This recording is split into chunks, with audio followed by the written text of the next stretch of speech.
Hello there guys, my name is Eggplant Red Rage. Welcome to another episode of Eggplant. So next step, on today's episode, I'm going to be showing you guys my method of running Windows software on Linux.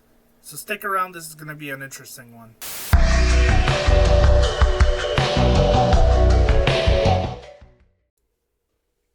So there's multiple ways of running Windows software, and today I'm going to show you two of my methods of running Windows software on my Linux computer.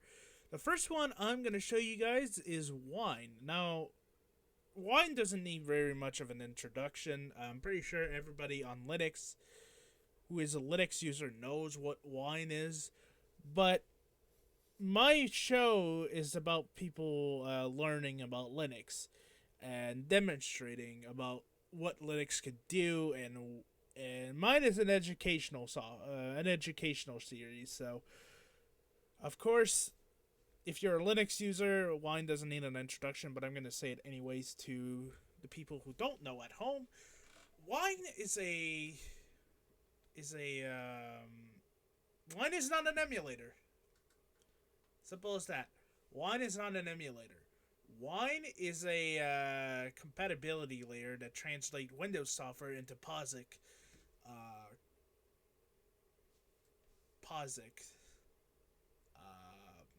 How can I say that? That transform into POSIX commands. Yeah, that's the command. Sorry, I have a brain fart there. So you can run stuff like I don't know if you can run Microsoft Office, but you can run a lot of stuff.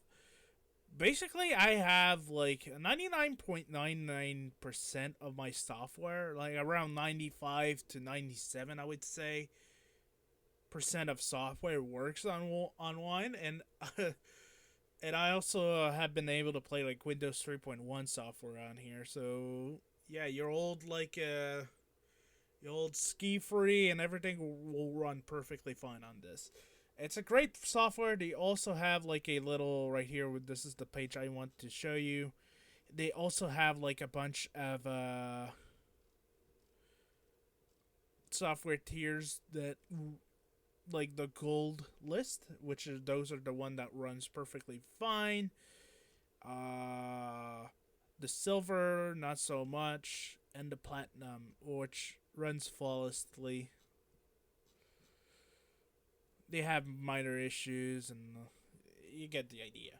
So I'm gonna show you a program. I'm gonna show you a little program running on Wine. It's called Monplug, or OpenMTP, but it's mainly called Modplug. I use this software a lot to play mod files. I know VLC can play them, but I like Modplug because it has more versatility, and this is a Windows-only software.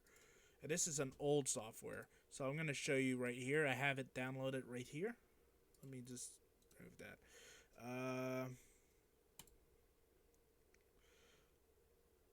We're going to extract this.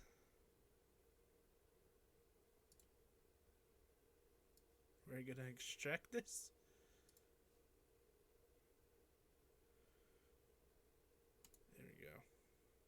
There we go. Got a little bit of an issue here.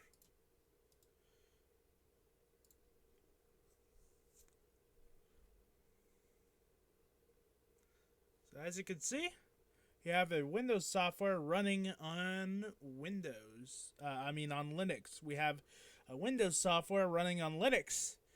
Perfectly fine. No issues. In fact, let's play a mod file on here. Let's go to my music library.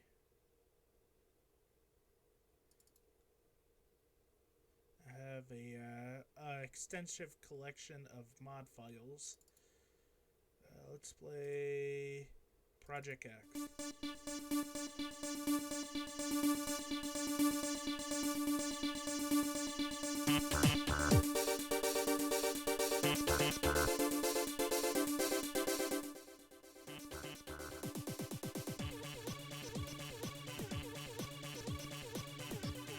As you can see, it works perfectly fine. No issues. Now, there are a couple, like a handful of software that don't work on Linux, this is one of the software that I actually use on a daily basis, and that it works on Wine. So this is very cool. Now, there are a little bit of some caveat with Wine, and I'm gonna get into one big one. USB devices. So let's say you have an old iPod or a Zune, which I have right here. This is actually my daily Zune. This is what I use to listen to music on the go. Uh, this is what I use on a daily basis. Wine will not able to help you with that, but don't panic. There is another solution for that, and this is my solution that I use for devices like this, or that it needs like a USB. And there are two softwares you can use. There's KVM. There's tons of software you can use. The one now there is like boxes here, which honestly I am not very a big fan of boxes. But there are like VirtualBox. I meant VirtualBox right here. So you can have like virtual machines, and so you can have like you can make like a virtual machine. I'm not gonna get into this video on how to make a virtual machine because you need like a Windows ISO, and unfortunately I can't provide you that with a Windows ISO. I cannot provide you that, unfortunately. But as you can see, if you want to test software, which I do sometimes, this is mainly just for my Zune, basically. But let's start up Windows here. This is what I use for my Zune. So I'll demonstrate it real quick. We'll plug in my Zune right here. I have my Zune here. There we go. It's plugged in. We'll wait until Windows start up. Man, Windows 7 was actually a good operating system. I wonder why Microsoft left support for it, but this is Microsoft we're talking about. Anyways, as you can see, we have Windows 7 loaded up.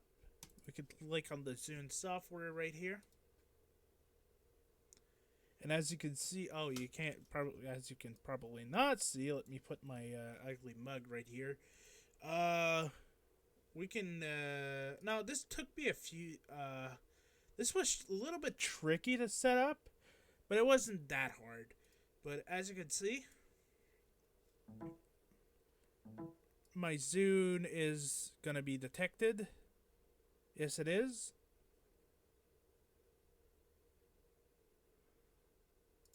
And there you go. My Zune is right here. Perfectly now trying to sync. I don't want it to sync right now. But, as you can see, I can sync my programs on here if I need like an old Windows program that needs like burning. This is another good use for that. I have a external DVD drive right here, and what do I use it for is sometimes I need to use image burns, which is kind of a pain in the ass to get it working on the Wine. So I just load it up on my Windows 7. I don't have it installed right now, but I will once I need it. But I can like run I can run image burn, so I can like burn some PS1 ROMs on here. And it will detect my CD drive perfectly fine. So I don't really need to miss out on Windows that much because it works perfectly fine. And if you really want to be advanced, if you really want to show off to your Linux distro buds, you can actually make a GPU pass-through. Now, I will warn you right now, making a GPU pass-through is a huge pain in the ass. I tried it. I never been able to get it working. I might try it in the future. I have a spare 1050. It would be cool to play my Windows games on here. Um, but just be warned, it's a very complicated matter, and I'm not gonna get into that in this video because this video will be like an hour long, and as it's already long enough, um, but yeah, you could pass through your GPU using this.